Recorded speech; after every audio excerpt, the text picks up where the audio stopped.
Hello everyone, welcome back to Relevant Picture Books Review. I'm Sunika with another picture book review for you.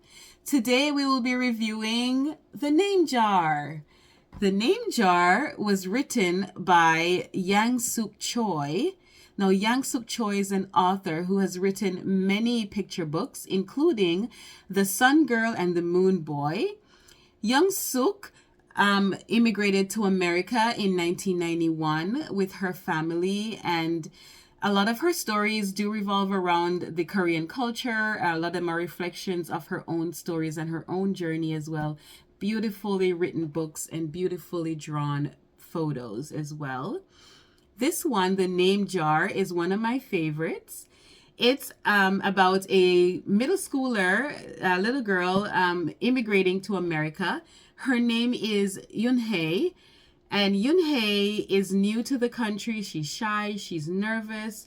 She left her grandma behind in Korea, who's one of her favorite persons. And so she's new to a lot of things.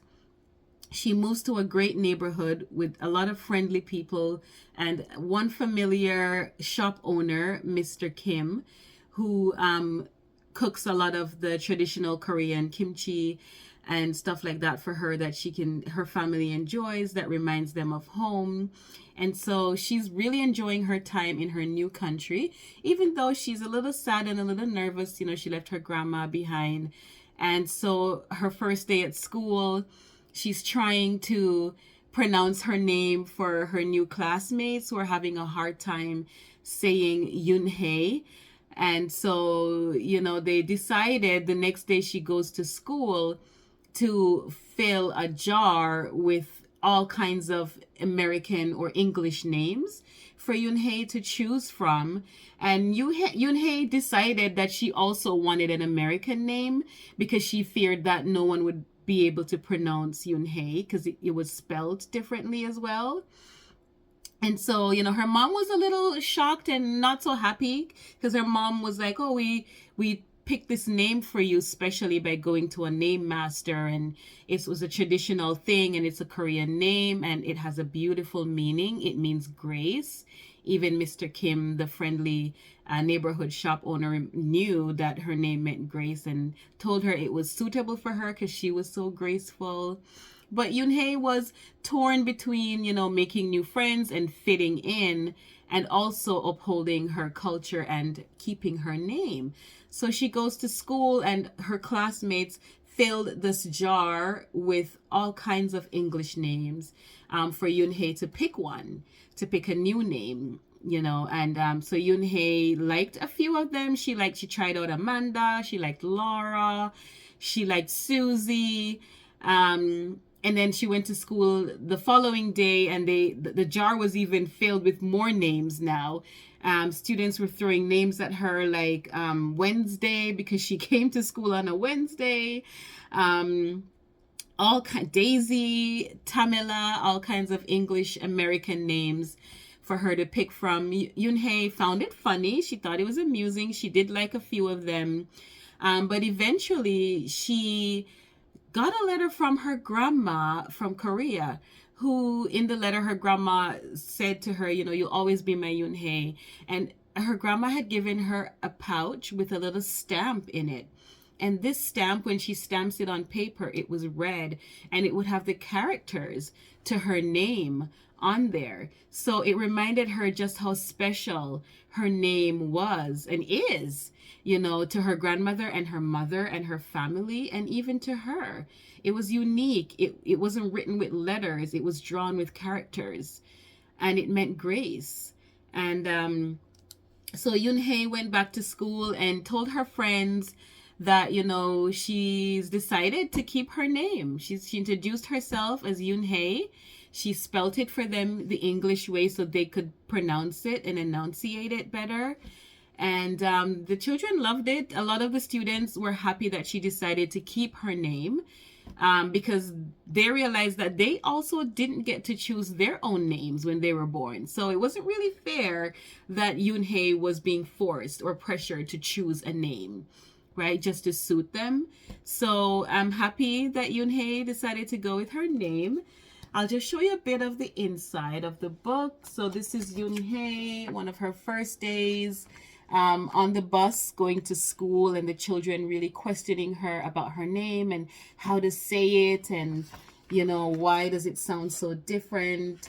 As you can see, the photos are very beautifully drawn. They definitely represent the diversity and the Korean culture. There's her mom making dinner. This is her neighborhood, friendly neighborhood. Here's Mr. Kim, where she gets her spicy kimchi. And here is the name jar that her classmates put the names in for her. And here is the stamp with the characters from her name, Unhei, meaning grace. And her classmates found it quite interesting and they loved it. And so, yeah, great read, a great book, great story. I definitely recommend The Name Jar. It is a great way to talk about names, diversity, right? All kinds of things, inclusion, differences, similarities. A wonderful book, The Name Jar. Some activities that you could also do with your class or your children at home that revolves around this book and the theme. You could make your own name jar in your class, and you could have students write their names on papers and put them in the jars, and they could pull them out and then tell you what the meaning of their names are. You could have students, if they were to choose their own names, you could ask them to write a name that they would have given themselves, and also fill a jar with names that they would have liked to be known as. You could also make it a project and send home paper asking parents to tell the students why they chose the names they chose for them and what are the meanings behind each child's name in your class. Or with your own child, to discuss the origin. How did you come up with their name, and what does it mean, and what makes their name special? Why is it important for them? And so that could be your own personal name jar, and put a positive spin on it too as well. This is also another great book for Mother's Day, because it has Yoonhei's mom and grandma plays a really important role in this book as well for her. And you could make Mother's Day cards where you could spell out the child's name, and each letter could represent an important word that associates with that child's personality as well, and decorate it for their moms to say you acknowledge and you're happy that your mom or your dad, whoever named you, gave you that name, and why you love it and how it makes you feel. The special things that go along with it. And that could be a part of a beautiful Mother's Day card as well. So yeah, check out The Name Jar by Yang Suk Choi.